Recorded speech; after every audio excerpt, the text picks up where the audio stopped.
Whoa! Hi everybody, I'm John Bear. Thanks for popping by.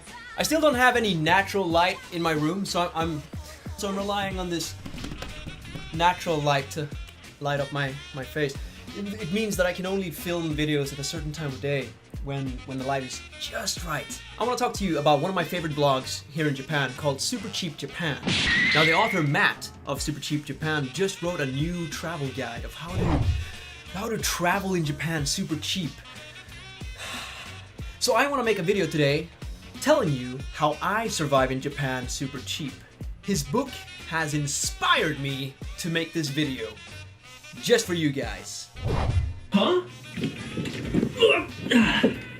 Okay, well, those of you who follow me on Instagram know that I compete in bodybuilding. Bodybuilding requires you to eat a lot of food. Now, for the longest time here in Japan, I was a poor student, so I had to figure out a way to eat cheap in Japan. So I'm gonna show you today how I survive in Japan on only 6,000 yen a week. And I'm gonna show you right now. Alright guys, so first up, what you gotta do is you gotta find Gyomu Super. It's all over Japan. I think they have like 700 stores total, something like that. Just go to Google Maps, search Gyomu Super, and it'll pop up wherever you are. Once you've located yourself a Gyomu Super, you head on in, and you locate the big stacks of frozen chicken. These frozen chickens are halal, by the way, which is a bonus point. But also remember, you can pick up the normal non-frozen chicken as well. It's not as good a value. The value is not as good as the frozen chicken because the frozen chicken is 2 kilograms for like 700 yen. It's insane. But honestly, you don't have to go to Gyomu Super to pick up your chicken. In fact, any supermarket would do. Chicken is pretty cheap in Japan, but the reason you gotta go to Gyomu Super is for the vegetables. Head on over to the frozen vegetable whatever. The best thing is that every bag is 500 grams, and one bag goes for 150 yen. That's insane value. If you go to any other supermarket and look for frozen vegetables, you're gonna get like 200 grams for double the price. So you pick up a bunch of frozen vegetables, whatever you like, frozen bell peppers, spinach, broccoli, you name it.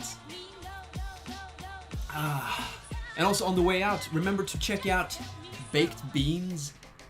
Some people complain that you can't find baked beans anywhere in Japan, but in fact, they have them in Gyomu Super and it's cheap, super cheap. In fact, they have all kinds of canned food you can't find anywhere else, so just knock yourself out. I also like to pick up some cool sauces, like oyster sauce or spicy chili sauce, any sort of sauce just to make my day more interesting. You bring all that back up to your apartment, walk up those stairs without any elevator, get inside and you whip yourself up a good old dinner.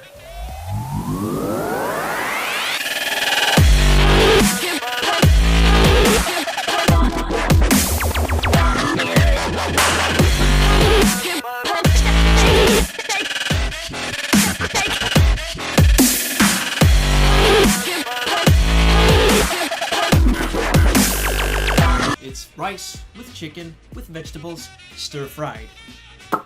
Bon appetit. So how expensive is that really? I mean, let's take a look.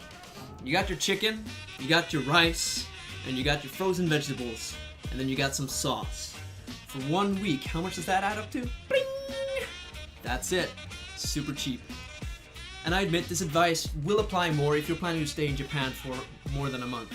If you're in Japan for a short time, you don't want to miss out on all the good local cuisine. But if you're in Japan for a long time, it's nice to just save money from time to time. And this advice is especially good for those of you who are students or are living in Japan. It's cheap. The portion sizes are insane. You can bulk up, put on as much muscle as you want without having to worry. There you have it. That's how you can survive in Japan for 6,000 yen or less every week. Beautiful. Let me know what you think. Hit that like button. It really helps. Also, sharing really helps. Subscribing helps even more. Until next time, I'm John Bear, and thank you for stopping by. Bye-bye.